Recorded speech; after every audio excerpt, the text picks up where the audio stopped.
Planet Exclusive. Sonia को बस अपना हक चाहिए था और वो इस मौके की तलाश में थी कि कब पूरे परिवार को ठिकाने लगा सके। सोनिया की बहन प्रियंका यानी पम्मी का जन्मदिन 24 अगस्त को होता था और वो हॉस्टल में रहती थी। सोनिया के प्लान के मुताबिक वो प्रियंका को हॉस्टल से वापस बुला लेती है और उसका जन्मदिन मनाने के लिए घर में सभी को राजी कर लेती है। पूरा परिवार एक साथ फार्म हाउस में इकट्ठा हो जाता है और ये डिसाइड होता है कि इस बर्थडे पार्टी में केवल घर के ही लोग रहेंगे।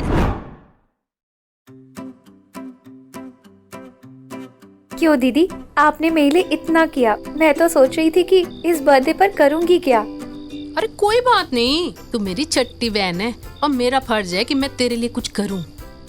देखो तो कैसे दोनों बहनों की खूब बन रही है। हमारी तो पहले भी बनती थी पापा, लेकिन आपको अपने लड़के के सिवा कुछ और दिखता कहाँ है। तुझे अपनी जिद के आगे कुछ दिखा है? अब प्लीज आप दोनों मत शुरू हो जाना, मेरा इतना इम्पोर्टेंट दिन है। दीदी, आपके कहने पर मैं कल की बजाय आज अपना बर्थडे मना रही हूँ ताकि परिवार के साथ शांति से सेलिब्रेट कर पाऊँ। ठीक है, अभी सब लोग शांत रहेंगे। चल भाई, मैं खीर बना लेती हूँ और बाकी सब इंतजाम तो हो ही गया है? आप क्यों मेहनत कर रही हो दीदी, मैं बना लेती हूँ ना। अरे भाभी, आप तो हमेशा ही बनाते हो। आज मेरे हाथ की खीर भी खा कर देख लो, आपने ऐसी खीर खाई ना होगी पहले। देर रात तक पार्टी चलती है और खुशी का माहौल है। पम्मी का बर्थडे मनाया जा रहा है, केक कटता है, सभी उसे महंगे महंगे गिफ्ट देते हैं। आखिर घर की लाडली जो है।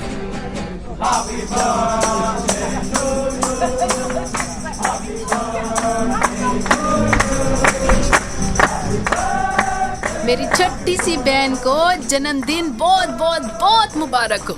वाह, थैंक यू दीदी। लो केक खाओ। पम्मी एक एक करके सभी को केक खिलाती है और उसके बाद सभी लोग डांस करने लगते हैं। इधर सोनिया सुनील को डांस के बीच में से घसीट करके कोने में लेकर आती है और पूछती है, तो तैयार हो ना आज रात के लिए? तुम्हारा ये प्लान बहुत बेकार लग रहा है। अगर पकड़े गए तो बहुत बुरा होगा। संजीव, ये हमारे फ्यूचर का सवाल है, डरपोक हो क्या तूने? ओह, कैसे समझाऊं? ठीक है, फिलहाल सबके बीच में चलो, वरना सभी लोगों को लगेगा कि अलग से क्या कर रहे हैं ये लोग। दोनों वापस आकर फिर से पार्टी एंजॉय करने लगते हैं। उसके बाद सभी लोग खाना पीना खा लेते हैं। सोनिया, तुमने जो खीर बनाई थी वो तो तुमने किसी को दी नहीं। अरे हाँ बाबा, मैंने सोचा कि खाना खाने के बाद सभी को दूंगी, फिर भूल गई। चलो अभी सभी के लिए खीर लाती हूँ। परिवार के सभी सदस्यों को सोनिया खीर देती है और सभी खीर खाकर अपने अपने कमरे में सोने चले जाते हैं। सोनिया और संजीव एक एक करके सभी के कमरे में जाते हैं और ये श्योर करते हैं कि सभी सो रहे हैं या नहीं। इसके बाद शुरू होता है इनका खूनी खेल। संजीव, रिवॉल्वर निकाल और चला दी गोली। ऐसा मौका दोबारा नहीं आएगा। सोनिया, कि ये सब जरूरी है कि मैं तो कहता हूँ कि आराम से बैठकर बातें करते हैं। तू पागल है क्या? कितने मुश्किल से ये दिन आया है जिसका मुझे इंतजार था, और तू ये बोल रहा है कि आराम से बैठकर बात करनी है तने?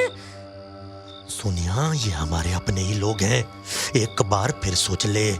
तू सोच ले। मन ने जितना सोचना था सोच लिया, जितना सहना था सह लिया। अब इनके कर्मों का हिसाब करना ही पड़ेगा। मन ने इधर उधर की बातें छोड़, संजीव रिवॉल्वर चला और मार दे सबको। सोनिया, बात समझ, इस रिवॉल्वर में केवल 6 गोली है और लोग हैं 8, बाकी 2 कैसे मारेंगे? और ये भी तो नहीं पता मन्ने कि गोली से वो मर ही जाएं। कोई भी एक बच गया तो समझ लो हमारी ऐसी की तैसी हो जानी है। छुरे तो किसी काम का नहीं है, मन नहीं कुछ करना पड़ेगा।